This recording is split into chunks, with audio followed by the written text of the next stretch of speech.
Chapter 3 Lost Philip went to sleep and dreamed that he was at home again, and that Helen had come to his bedside to call him, leading a white pony that was to be his very own.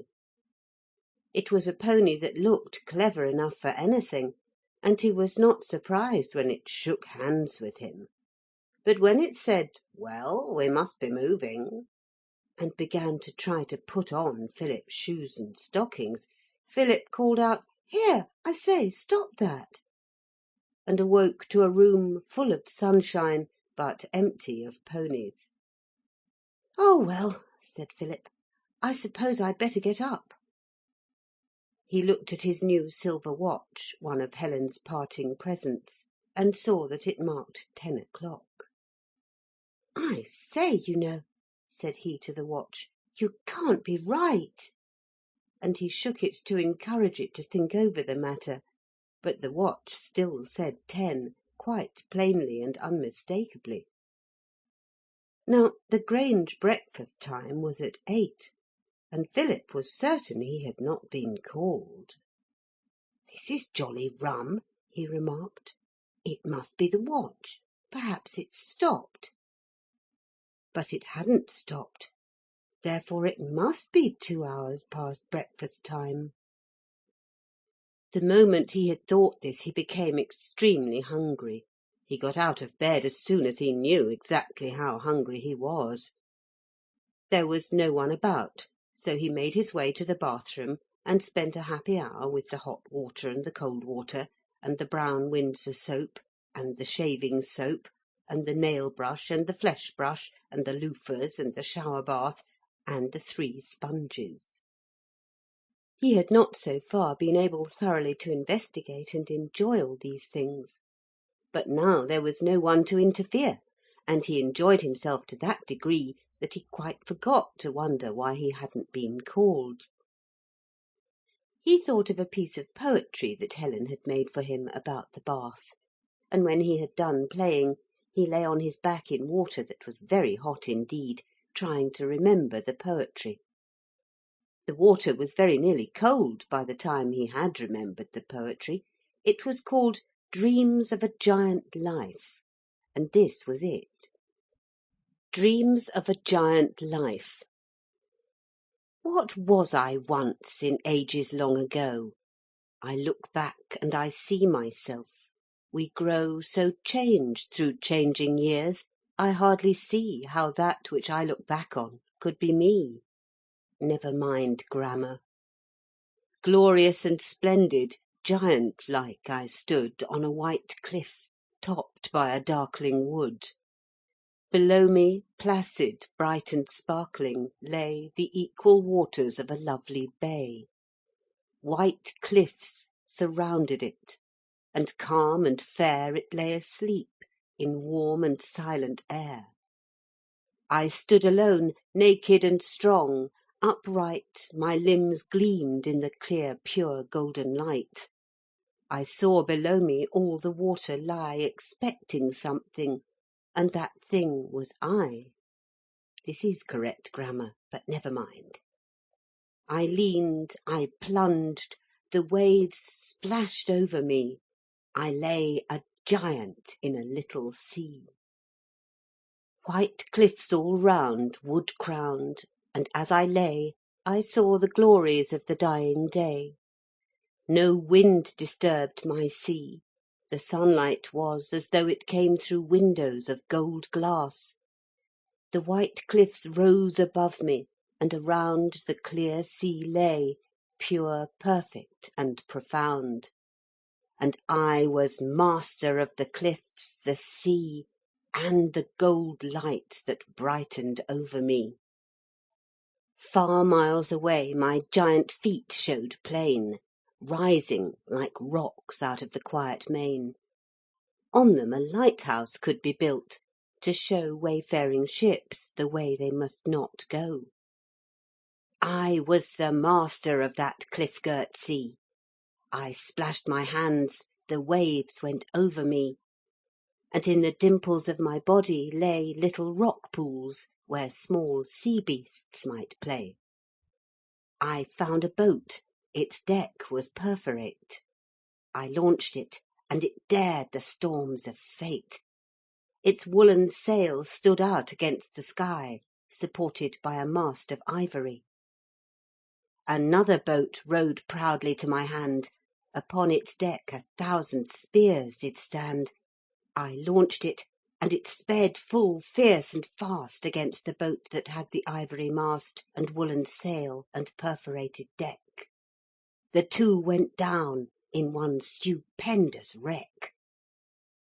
Beneath the waves I chased with joyous hand, upon the bed of an imagined sand, the slippery brown sea mouse that still escaped where the deep cave beneath my knee was shaped, caught it at last, and caged it into rest upon the shallows of my submerged breast. Then as I lay, wrapped as in some kind arm, by the sweet world of waters, soft and warm, a great voice cried from some far unseen shore, and I was not a giant any more. "Come out, come out," cried out the voice of power. "You've been in for a quarter of an hour. The water's cold. Come, Master Pip, your head's all wet, and it is time you were in bed." I rose all dripping from the magic sea, and left the ships that had been slaves to me, the soap dish with its perforated deck, the nail brush that had rushed to loss and wreck, the flannel sail, the toothbrush that was mast, the sleek soap mouse, I left them all at last. I went out of that magic sea and cried, because the time came when I must be dried, and leave the splendour of a giant's joy, and go to bed, a little well-washed boy. When he had quite remembered the poetry, he had another shower bath, and then, when he had enjoyed the hot rough towels out of the hot cupboard, he went back to his room to dress. He now felt how deeply he wanted his breakfast, so he dressed himself with all possible speed, even forgetting to fasten his bootlaces properly. He was in such a hurry that he dropped his collar stud, and it was as he stooped to pick it up that he remembered his dream. Do you know, that was really the first time he had thought of it. The dream, that indeed would be something to think about. Breakfast was the really important thing. He went down very hungry indeed.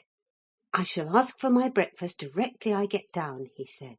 "I shall ask the first person I meet." And he met no one. There was no one on the stairs, or in the hall, or in the dining room, or in the drawing room. The library and billiard room were empty of living people, and the door of the nursery was locked. So then Philip made his way into the regions beyond the baize door, where the servants' quarters were. And there was no one in the kitchen, or in the servants' hall, or in the butler's pantry, or in the scullery, or the wash-house, or the larder. In all that big house, and it was much bigger than it looked from the front, because of the long wings that ran out on each side of its back, in all that big house there was no one but Philip. He felt certain of this before he ran upstairs and looked in all the bedrooms, and in the little picture gallery and the music room, and then in the servants' bedrooms and the very attics. There were interesting things in those attics, but Philip only remembered that afterwards. Now he tore down the stairs 3 at a time.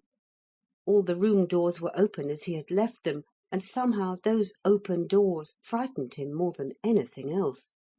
He ran along the corridors, down more stairs, past more open doors, and out through the back kitchen, along the moss-grown walk by the brick wall, and so round by the 3 yew trees and the mounting block to the stable yard. And there was no one there, neither coachman, nor groom, nor stable boys, and there was no one in the stables, or the coach-house, or the harness-room, or the loft. Philip felt that he could not go back into the house. Something terrible must have happened. Was it possible that any one could want the Grange servants enough to kidnap them? Philip thought of the nurse, and felt that, at least as far as she was concerned, it was not possible. Or perhaps it was magic, a sort of sleeping beauty happening, only every one had vanished instead of just being put to sleep for 100 years. He was alone in the middle of the stable yard when the thought came to him. Perhaps they're only made invisible. Perhaps they're all here and watching me and making fun of me. He stood still to think this. It was not a pleasant thought. Suddenly he straightened his little back and threw back his head. "They shan't see I'm frightened anyway," he told himself. And then he remembered the larder. "I haven't had any breakfast," he explained aloud, so as to be plainly heard by any invisible people who might be about. "I ought to have my breakfast. If nobody gives it to me, I shall take my breakfast." He waited for an answer, but none came. It was very quiet in the stable yard. Only the rattle of a halter ring against a manger, the sound of a hoof on stable stones, the cooing of pigeons, and the rustle of straw in the loose box broke the silence. "Very well," said Philip. "I don't know what you think I ought to have for breakfast, so I shall take what I think." He drew a long breath, trying to draw courage in with it, threw back his shoulders more soldierly than ever, and marched in through the back door and straight to the larder. Then he took what he thought he ought to have for breakfast. This is what he thought: 1 cherry pie, 2 custards in cups, 1 cold sausage, 2 pieces of cold toast, 1 piece of cheese, 2 lemon cheesecakes, 1 small jam tart, there was only 1 left, butter 1 pat. "What jolly things the servants have to eat," he said. "I never knew. I thought that nothing but mutton and rice grew here." He put all the food on a silver tray and carried it out on to the terrace which lies between the 2 wings at the back of the house. Then he went back for milk, but there was none to be seen, so he got a white jug full of water. The spoons he couldn't find, but he found a carving fork and a fish slice. Did you ever try to eat cherry pie with a fish slice? "Whatever's happened," said Philip to himself through the cherry pie, "and whatever happens, it's as well to have had your breakfast." And he bit a generous inch off the cold sausage which he had speared with the carving fork. And now, sitting out in the good sunshine, and growing less and less hungry as he plied fish slice and carving fork, his mind went back to his dream, which began to seem more and more real. Suppose it really had happened? It might have. Magic things did happen, it seemed. Look how all the people had vanished out of the house, out of the world too, perhaps. "Suppose every one's vanished," said Philip. "Suppose I'm the only person left in the world who hasn't vanished. Then everything in the world would belong to me. Then I could have everything that's in all the toy shops." And his mind for a moment dwelt fondly on this beautiful idea. Then he went on: "But suppose I vanished too? Perhaps if I were to vanish I could see the other people who have. I wonder how it's done." He held his breath and tried hard to vanish. Have you ever tried this? It is not at all easy to do. Philip could not do it at all. He held his breath and he tried, but he only felt fatter and fatter, and more as though in one more moment he should burst, so he let his breath go. "No," he said, looking at his hands. "I'm not any more invisible than I was before. Not so much, I think," he added thoughtfully, looking at what was left of the cherry pie. "But that dream!" He plunged deep in the remembrance of it that was, to him, like swimming in the waters of a fairy lake. He was hooked out of his lake suddenly by voices. It was like waking up. There, away across the Green Park, beyond the sunk fence, were people coming. "So every one hasn't vanished," he said, caught up the tray and took it in. He hid it under the pantry shelf. He didn't know who the people were who were coming, and you can't be too careful. Then he went out and made himself small in the shadow of a red buttress, heard their voices coming nearer and nearer. They were all talking at once, in that quick, interested way that makes you certain something unusual has happened. He could not hear exactly what they were saying, but he caught the words, "No. Of course I've asked. Police. Telegram. Yes, of course. Better make quite sure." Then every one began speaking all at once, and you could not hear anything that anybody said. Philip was too busy keeping behind the buttress to see who they were who were talking. He was glad something had happened. "Now I shall have something to think about besides the nurse and my beautiful city that she has pulled down." But what was it that had happened? He hoped nobody was hurt or had done anything wrong. The word police had always made him uncomfortable, ever since he had seen a boy no bigger than himself pulled along the road by a very large policeman. The boy had stolen a loaf, Philip was told. Philip could never forget that boy's face. He always thought of it in church when it said prisoners and captives, and still more when it said desolate and oppressed. "I do hope it's not that," he said. And slowly he got himself to leave the shelter of the red brick buttress and to follow to the house those voices and those footsteps that had gone by him. He followed the sound of them to the kitchen. The cook was there, in tears and a Windsor armchair. The kitchen maid, her cap all on one side, was crying down most dirty cheeks. The coachman was there, very red in the face, and the groom without his gaiters. The nurse was there, neat as ever she seemed at first, but Philip was delighted when a more careful inspection showed him that there was mud on her large shoes and on the bottom of her skirt, and that her dress had a large 3-cornered tear in it. "I wouldn't have had it happen for a 20-pun note," the coachman was saying. "George," said the nurse to the groom, "you go and get a horse ready. I'll write the telegram." "You'd best take Peppermint," said the coachman. "She's the fastest."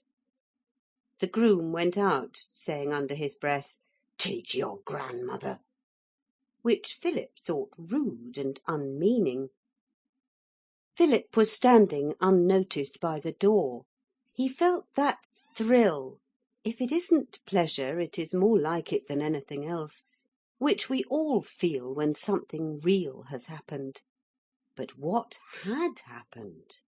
What? "I wish I'd never come back," said the nurse. "Then nobody could pretend it was my fault." "It don't matter what they pretend," the cook stopped crying to say. "The thing is what's happened. Oh, my goodness, I'd rather have been turned away without a character than have had this happen." "And I'd rather anything," said the nurse. "Oh, my goodness me, I wish I'd never been born." And then and there, before the astonished eyes of Philip, she began to behave as any nice person might. She began to cry. "It wouldn't have happened," said the cook, "if the master hadn't been away. He's a justice of the peace, he is, and a terror to gipsies. It wouldn't never have happened if—" Philip could not bear it any longer. "What wouldn't have happened if—" he asked, startling everybody to a quick jump of surprise. The nurse stopped crying and turned to look at him. "Oh, you," she said slowly. "I forgot you. You want your breakfast, I suppose, no matter what's happened." "No, I don't," said Philip, with extreme truth.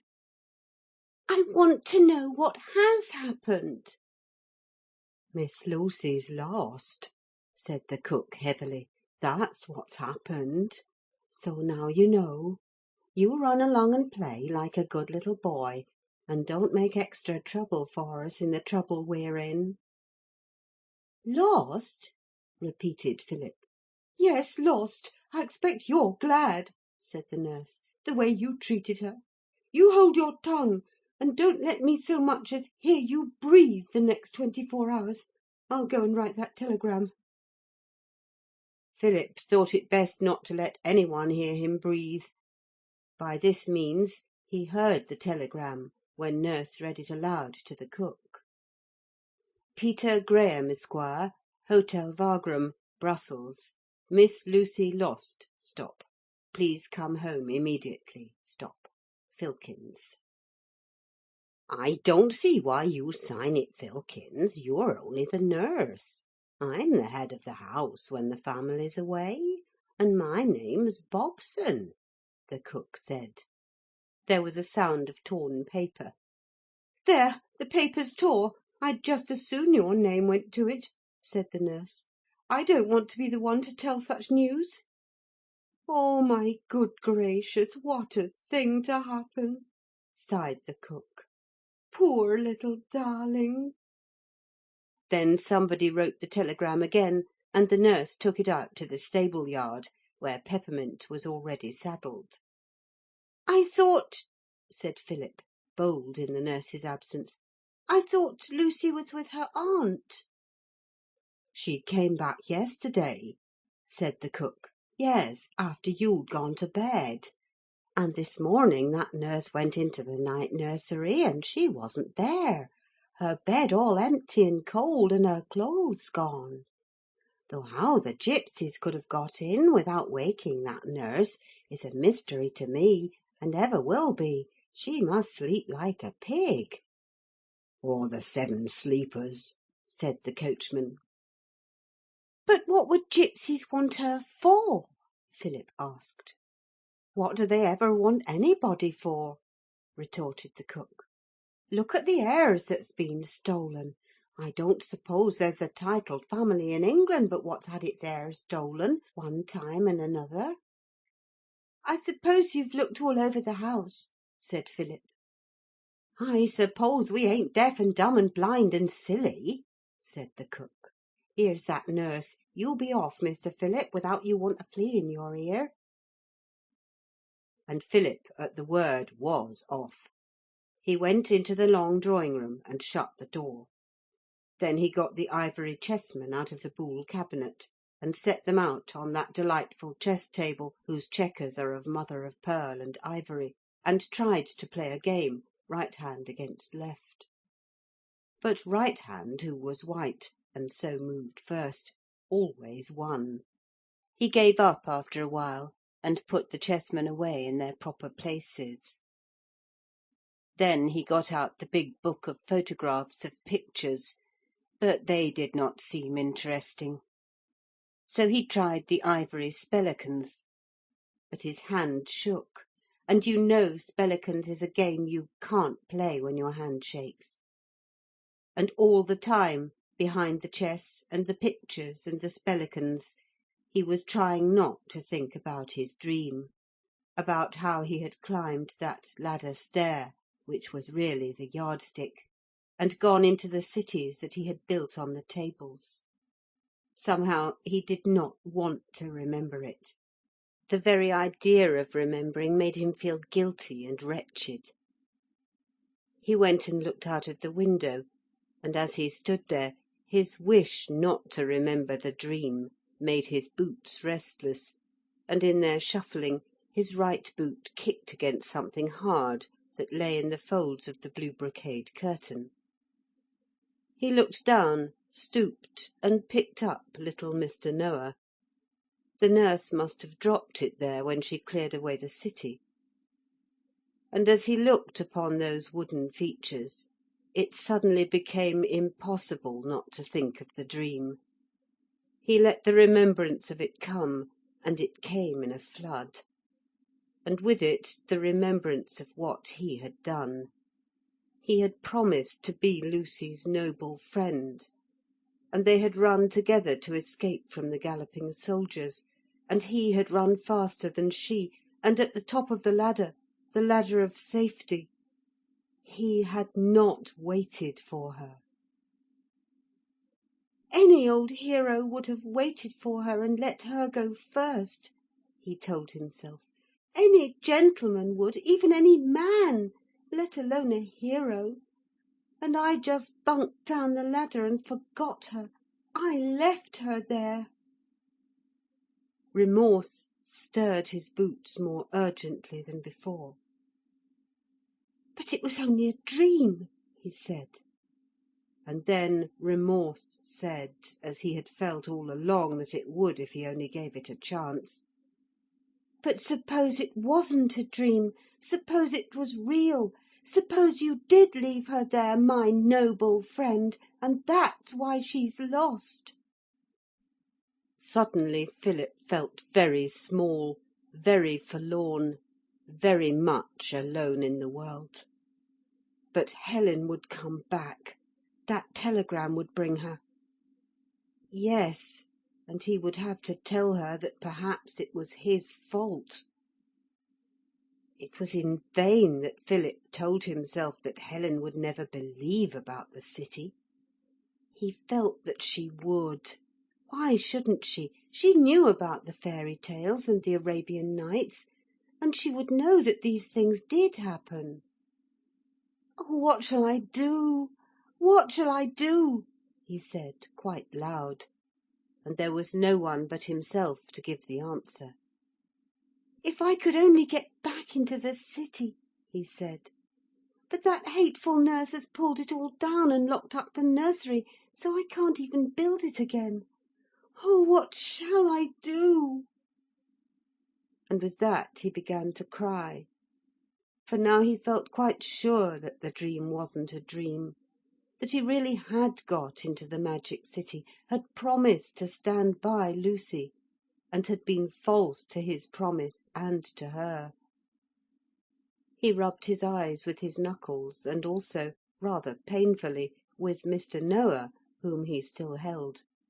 "What shall I do?" he sobbed, and a very, very teeny, tiny voice said, "Put me down." "Eh?" said Philip. "Put me down," said the voice again. It was such a teeny, tiny voice that he could only just hear it. It was unlikely, of course, that the voice could have been Mr. Noah's. But then, whose else could it be? On the bare chance that it might have been Mr. Noah who spoke, more unlikely things had happened before, as you know, Philip set the little wooden figure down on the chess table. It stood there, wooden as ever. "Put who down?" Philip asked. And then, before his eyes, the little wooden figure grew alive, stooped to pick up the yellow disc of wood on which Noah's Ark people stand, rolled it up like a mat, put it under his arm, and began to walk towards the side of the table where Philip stood. He knelt down to bring his ears nearer the little live, moving thing. "What did you say?" he asked, for he fancied that Mr. Noah had again spoken. "I said, what's the matter?" said the little voice. "It's Lucy. She's lost, and it's my fault. And I can only just hear you. It hurts my ears hearing you," complained Philip.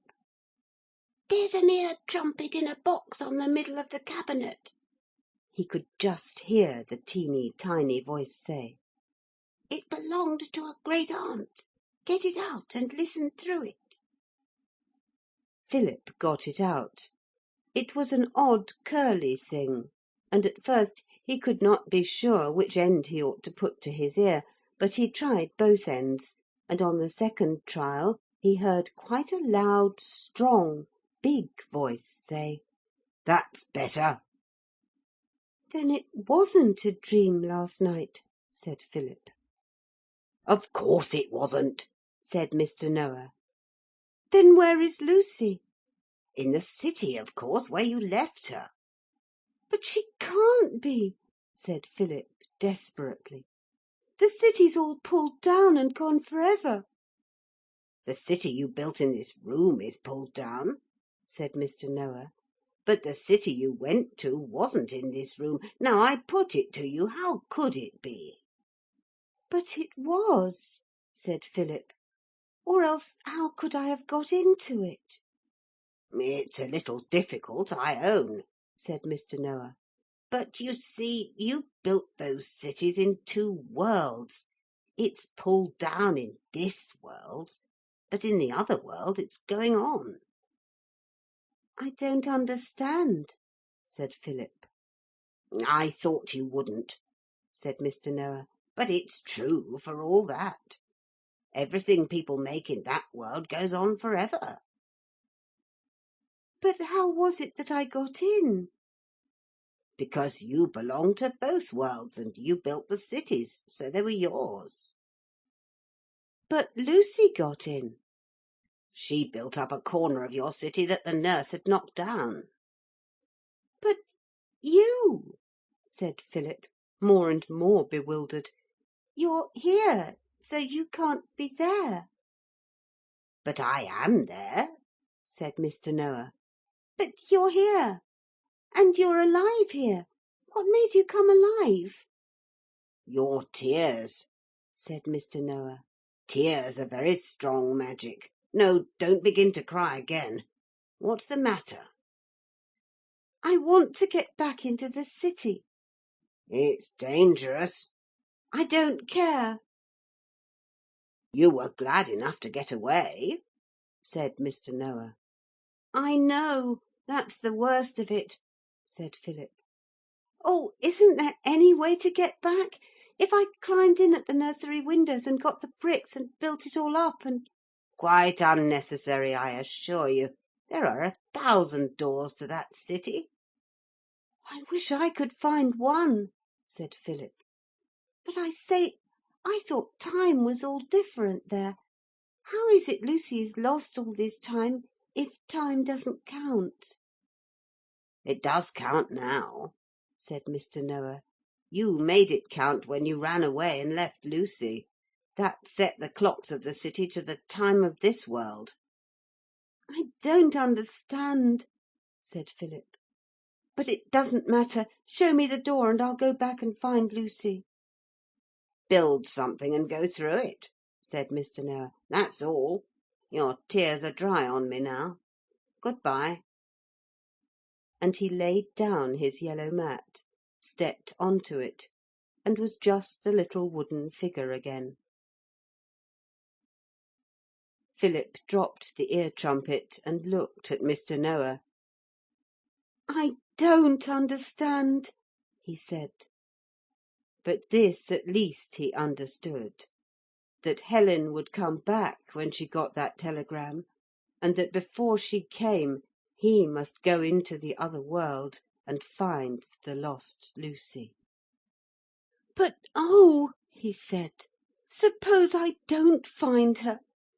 I wish I hadn't built those cities so big.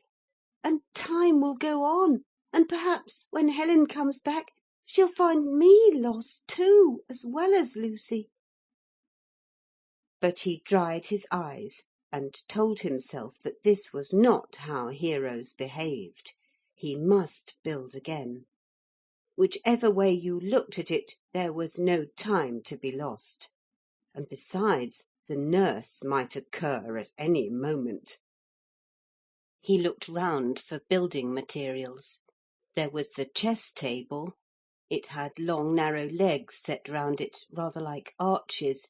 Something might be done with it, with books and candlesticks and Japanese vases. Something was done. Philip built with earnest care, but also with considerable speed. If the nurse should come in before he had made a door and got through it, come in and find him building again, she was quite capable of putting him to bed, where, of course, building is impossible. In a very little time there was a building. But how to get in? He was, alas, the wrong size. He stood helpless, and once more tears pricked and swelled behind his eyelids. One tear fell on his hand. Tears are a strong magic, Mr. Noah had said. And at the thought the tears stopped. Still there was a tear, the one on his hand. He rubbed it on the pillar of the porch. And instantly a queer, tight, thin feeling swept through him. He felt giddy and shut his eyes. His boots, ever sympathetic, shuffled on the carpet. Or was it the carpet? It was very thick, and... He opened his eyes. His feet were once more on the long grass of the illimitable prairie, and in front of him towered the gigantic porch of a vast building and a domino path leading up to it. "Oh, I am so glad!" cried Philip among the grass. "I couldn't have borne it if she'd been lost for ever, and all my fault." The gigantic porch lowered frowningly above him. What would he find on the other side of it? "I don't care. I've simply got to go," he said, and stepped out bravely. "If I can't be a hero, I'll try to behave like one."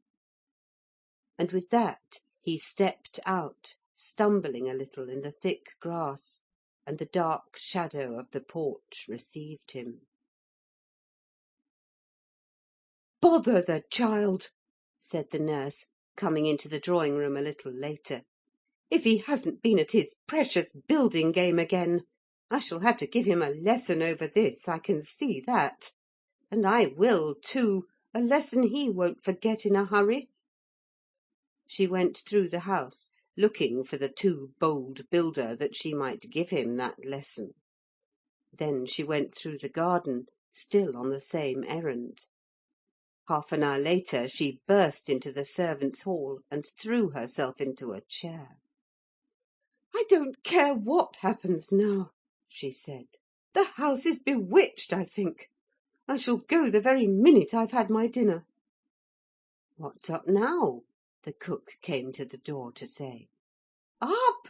said the nurse. "Oh, nothing's up. What should there be? Everything's all right and beautiful and just as it should be, of course. Miss Lucy's not found yet, of course, but that's all, isn't it?" "All? And enough too, I should have thought," said the nurse. "But as it happens, it's not all. The boy's lost now. Oh, I'm not joking. He's lost, I tell you, the same as the other one. And I'm off out of this by the 2:37 train, and I don't care who knows it." "Lor!" said the cook. Before starting for the 2:37 train, the nurse went back to the drawing-room to destroy Philip's new building, to restore to their proper places its books, candlesticks, vases, and chessmen. There we will leave her. End of chapter 3.